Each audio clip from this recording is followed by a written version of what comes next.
గణేశాయ నమః. పూర్వం శ్రీశైలంలో బ్రహ్మగిరి సమీపంలో మహాశివభక్తుడైన బసవాచార్యుడు అని ఒక శిల్పి ఉండేవాడు. జీవం ఉట్టిపడే అతని శిల్పాలు లోక ప్రసిద్ధి.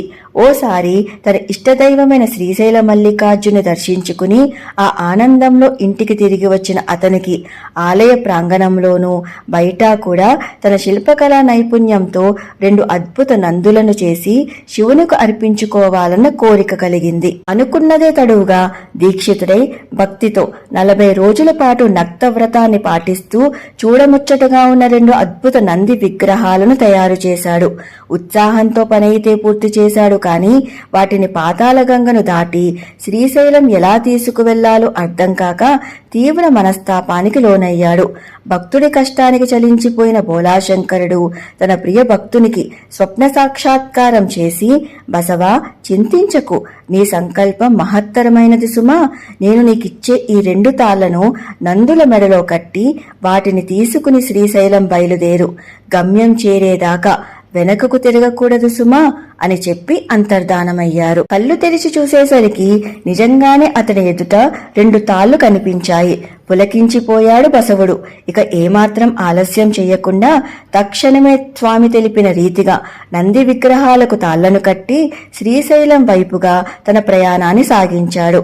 ఆశ్చర్యంగా ఆ 2 నందులు ప్రాణం పోసుకుని సజీవంగా బసవుడి వెంట రావటం ఈశ్వర లీలకు ప్రత్యక్ష నిదర్శనమనే చెప్పాలి.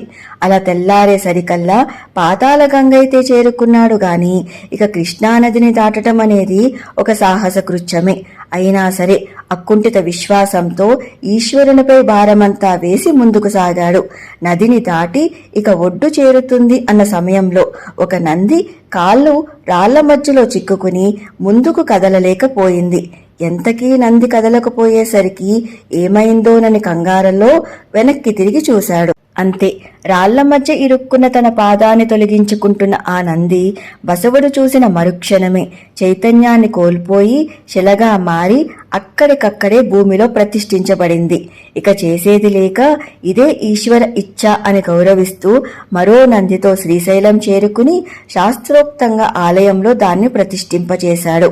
నేడు ఆలయంలో మనం దర్శిస్తున్న ఆ నంది బసవుడు చెక్కిన ఆ శిల్పమే. ఇది ఒక యథార్థ శివలీల. ఇక ఊబిలో చిక్కుకున్న శిలగా మారిన ఆనంది ఉబ్బలి బసవన్నగా కీర్తించబడుతూ మొన్నటి వరకు భక్తులకు దర్శనమిచ్చింది. తరువాతి కాలంలో శ్రీశైల ప్రాజెక్టు వల్ల అది పాతాళ గంగలో 700 అడుగుల లోతులో ఉండిపోయింది. సర్వం శివార్పణమస్తు. స్వస్తి. Please like, share and subscribe.